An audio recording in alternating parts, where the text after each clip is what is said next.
사도행전 2장 1절에서 4절까지 말씀이 짧기 때문에 같이 합독해서 읽겠습니다. 시작.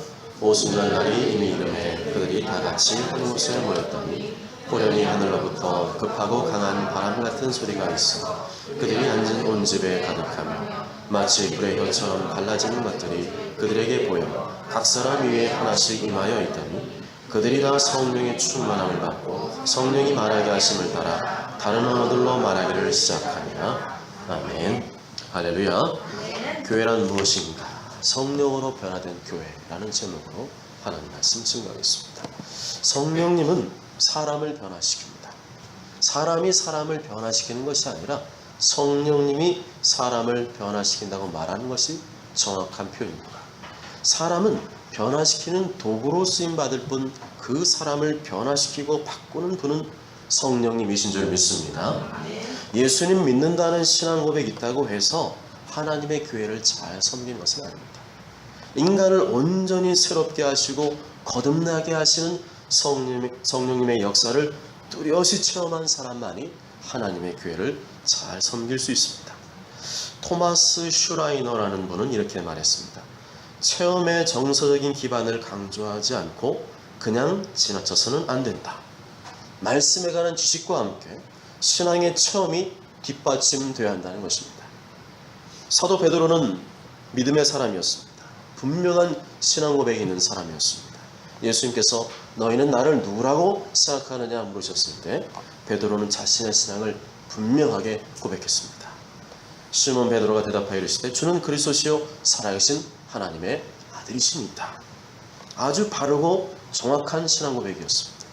그런데 베드로가 바른 신앙 고백을 했다는 것만으로 온전한 상태에 이른 것은 아니었습니다. 베드로는 이 신앙 고백을 한 뒤 바로 얼마 후에 예수님의 호된 책망과 꾸중을 받게 되었습니다. 사탄아 내 뒤로 물러가라. 너는 나를 넘어지게 하는 자로다. 네가 하나님의 일을 생각하지 아니하고 도리어 사람의 일을 생각하는도다.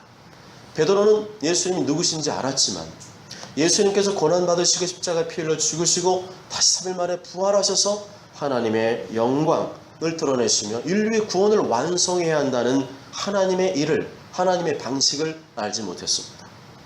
그에게 믿음의 고백은 있었지만 하나님의 일을 하나님의 인간적인 관점과 방법으로만 이해하고 생각했던 것입니다. 그래서 이렇게 예수님이 십자가에 죽으심과 부활을 얘기했을 때 이렇게 말했죠. 주여 그리 마옵소서. 이 일이 결코 주께 미치지 아니하리이다. 예수는 그렇게 고생하지 않고도 잘 될 줄 믿습니다. 그랬다는 거죠. 우리는 누구나 겉으로 교회를 섬기며 하나님의 일을 감당할 수 있습니다. 그렇다고 누구나 예수님의 칭찬을 받는 것은 아닙니다. 어떤 사람은 예수님께 칭찬받지만 어떤 사람은 칭찬받지 못할 수도 있습니다.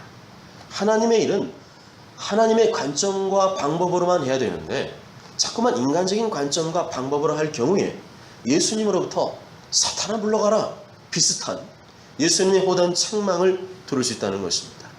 하나님의 일은 인간관계나 정에 이끌려서는 안 됩니다. 힘든 일은 안 하고 쉬운 일만 골라서 하거나 나랑 친한 사람 구별해서 잘해주고 안 해주고 그래서도 안 됩니다.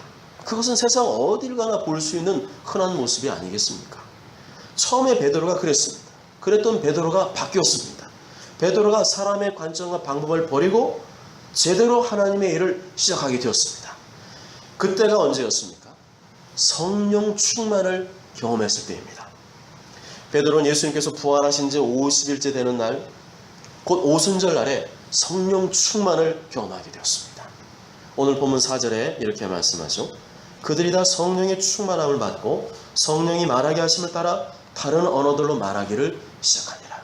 성령의 충만, 성령의 능력 충만, 성령의 권능 충만, 성령의 은사가 각종 다양한 은사가 나타나고 체험되었습니다. 베드로는 성령 충만을 경험한 이후로는 완전히 다른 사람이 되었습니다. 그 이전에도 예수님 믿고 있었지만 성령 충만을 받은 다음에는 베드로는 완전히 새로운 사람이 되었습니다. 겉모습은 그대로였지만 그의 속사람은 완전히 새로운 사람이 되었습니다. 그 이유는 베드로가 성령 충만을 경험했기 때문입니다. 여기에 비결이 있습니다. 내가 주님의 일을 하기 이전에 성령으로 온전히 새롭게 되는 일이 있어야 됩니다. 내 경험, 내 지식, 내 방법으로는 하나님의 일을 감당할 수 없습니다. 도리어 하나님의 일에 방해가 될 수도 있습니다. 인간적인 열심만으로 되는 것이 아니라는 것이죠. 하나님께서는 하나님의 일을 인간적인 관점과 생각으로만 이해하고 원망하고 불평했던 이스라엘 백성들을 광야에서 빙빙 돌렸습니다. 나중에는 불뱀에 물려 죽겠습니다. 그래가지고는 안 된다는 겁니다. 그래가지고는 가나안 땅 가서 니들을 써먹을 수가 없다는 거죠.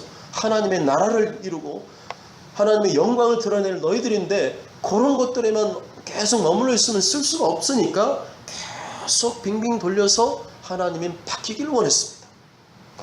세상에 찌든 때와 독이 싹 빠져야 하나님이 그 사람을 사용할 수 있다는 거죠.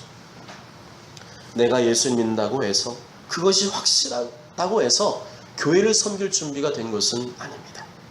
베드로처럼 성령 충만을 경험하지 못하면 교회를 섬길 준비가 된 것이 아닙니다. 교회를 섬기되 성령 충만함을 구하면서 해야 된다는 것입니다. 신약 성경을 보면 하나님 주시는 사람은 전부 다 성령 충만한 사람이었습니다. 성질 충만한 사람이 아니고 성령 충만한 사람이었습니다. 성질 충만하다는 것은 성령 충만하지 않다는 증거죠. 성질 충만한 사람이란 어쩌다가 한번 성질 부리는 사람 말하는 게 아니에요. 뭐 성질 없는 사람 어디 있습니까? 가끔가다 우리도 툭툭 튀어나오지 않습니까? 그런 게 아니라 매사에 성질과 분노로 충만한 사람 말합니다. 항상 부정적이고 항상 비난하고 항상 공격적이고 항상 원망, 불평 그런 말을 입에 달고 다는 사람을 말합니다. 평화롭고 행복한 곳에 그런 사람이 들어가면 분열과 다툼과 갈등이 일어납니다. 그런 사람이 그런 내가 새로운 사람으로 바뀌기를 원한다면 절대적으로 성령 충만을 구해야 되는 줄 믿습니다. 그것밖에 없어요. 베드로가 어떻게 바뀌었습니까? 하나님은 우리가 신앙 고백하는 것에 만족하지 않고 교회에서 봉사하는 것으로 만족하지 않고 성령 충만하여 더욱더 능력 있게 더욱더 확실하게 쓰임받기를 원하십니다. 성령 충만해져서 하나님의 일을 사람의 관점과 방법이 아니라 하나님의 관점과 방법으로 일하기를 원하십니다. 교회는 믿음 있는 사람 몇 명이 모였다고 해서 이루어진 것이 아니라 성령 충만한 사람들을 통해서 이루어집니다. 교회는 인간적인 관점과 방법으로 이루어진 것이 아니라 성령의 인도하심에 반응하고 순종하는 사람을 통해서 세워지는 것입니다. 그렇지만 성령으로 거듭나고 성령 충만 경험했다고 해서 지금의 상황과 환경이 바뀌는 것은 아무것도 없습니다. 여전히 성령 충만해도 경제적인 어려움이 있고 질병이 있고 관계의 어려움이 있을 수 있습니다. 이럴 때일수록 성령 충만을 유지하는 게 더욱더 중요하죠. 그 상황에 함몰되면 성령 충만을 잃어버릴 수 있습니다. 내 안에서 성령님이 소멸될 수 있습니다. 그러기 위해서는 새벽에 깨어서 기도하고 수요일에도 나와서 기도하고 각자의 처소에서 기도하고 지속적으로 성령 충만을 구해야 됩니다. 그렇지 않으면 눈에 보이는 어려운 조건과 상황 환경에서 헤어나오질 못해요. 다른 사람과의 비교 의식에서 헤어나오질 못합니다. 주어진 상황과 환경이 눌리면은 좋은 게 안 나오죠. 눌리면 원망 불평 나오고 내 마음도 눌려서 완고해지고 여유가 없고 악해질 수 있습니다. 그러나 성령의 사람은 환경이 어려워도 감사합니다. 상황이 어려워도 감사합니다. 문제가 있어도 감사합니다. 하나님이 하실 일을 믿고 앞당겨서 감사합니다. 언제나 예배의 자리, 기도의 자리, 섬김의 자리를 지키며 감사, 찬송으로 전진합니다. 이것이 성령 충만한 사람이 나타내는 성령의 열매요, 성령님이 역사하시는 성령의 영향력입니다. 이러한 성령님의 영향력 안에서 살아가는 사람은 점점 더 생각, 습관, 관심이 하나님의 관점으로 바뀌게 되고 점점 더 하나님의 일을 탁월하게 수행하게 됩니다. 초대교회 당시에 성령님은 성도들의 기도를 통해서 역사하셨습니다. 오로지 기도에 힘썼을 때 성령님도 뜨겁게 역사하셨습니다. 사도행 1장 14절에 여자들과 예수 어머니 마리아와 예수의 아우들과 더불어 마음을 같이하여 오로지 기도에 힘쓰더라. 사도행 2장 42절에 그들이 사도의 가르침을 받아 서로 교제하고 떡을 떼며 오로지 기도하기를 힘씁니다. 기도 안 하는데도 자기가 성령 충만하다는 말을 하는 사람이 있다면 그건 거짓말이죠. 성경 어디에도 그런 사람을 찾아볼 수가 없고 그런 사람이 성령 충만할 리도 없습니다. 사도행전의 교회는 기도로 시작하고 기도로 하나님의 일을 감당했습니다.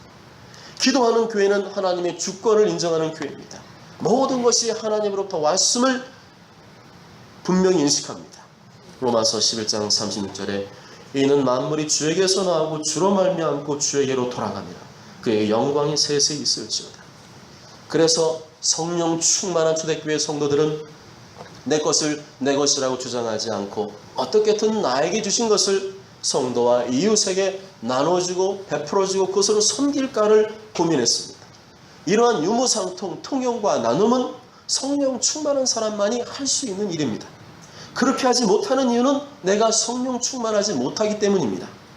사도행 2장 44절 또 34절 35절 보면 믿는 사람이 다 함께 있어 모든 물건을 서로 통용하고 또 재산과 소유를 팔아 각 사람의 필요를 따라 나눠주며 그 중에 가난한 사람이 없으니 이는 밭과 집 있는 자는 팔아 그 판 것의 값을 가져다가 사도들의 발 앞에 두매 그들이 각 사람 필요를 따라 나누어 줍니다.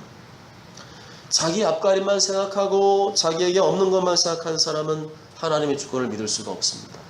내 것을 내어놓아도 하나님께 주실 것이다. 더 부어주실 것이라는 믿음이 없기 때문에 자신의 것을 기쁨으로 헌신할 수 없는 것이죠. 이것을 다 죽으면 나는 어떻게 먹고 살아? 라는 생각을 붙잡는 순간 모든 것이 막히기 시작합니다. 기도도 막히고 하늘도 막히고 성령님의 역사도 중단되게 됩니다. 그러나 내가 순종하기 시작하면 하나님도 일하기 시작하십니다. 사랑하는 여러분, 교회는 성령님이 세우신 목회자를 중심으로 하나님의 관점과 방법을 따라 성령님의 인도하심을 받으며 나아가야 됩니다. 그것이 성경의 가르침이죠. 이를 위해서 우리는 날마다 성령 충만 받도록 기도해야 되고 사람의 정의나 인간관계에 이끌려서는 안 됩니다. 그런 방식은 베드로가 예수님께 호되게 책망받은 인간적인 관점과 방법일 뿐입니다. 우리는 성령 충만받아 우리의 생각과 관점이 온전히 새로워져야 됩니다. 인본주의적인 세계관, 인본주의적인 가치관, 인본주의적인 물질관에서 깨어나 하나님의 말씀과 성령님의 인도하심에 순종하는 성도가 되어야 됩니다. 모처럼 저는 모두가 예수님 믿는 것에 만족하지 마시고 나의 관점과 생각까지 완전히 예수님의 사람으로 바뀌어지도록 항상 깨어 기도하고 성령 충만받고 사랑의 교제와 수고, 전도와 선교, 구제와 섬김의 삶을 사시길 주님의 이름으로 축복합니다.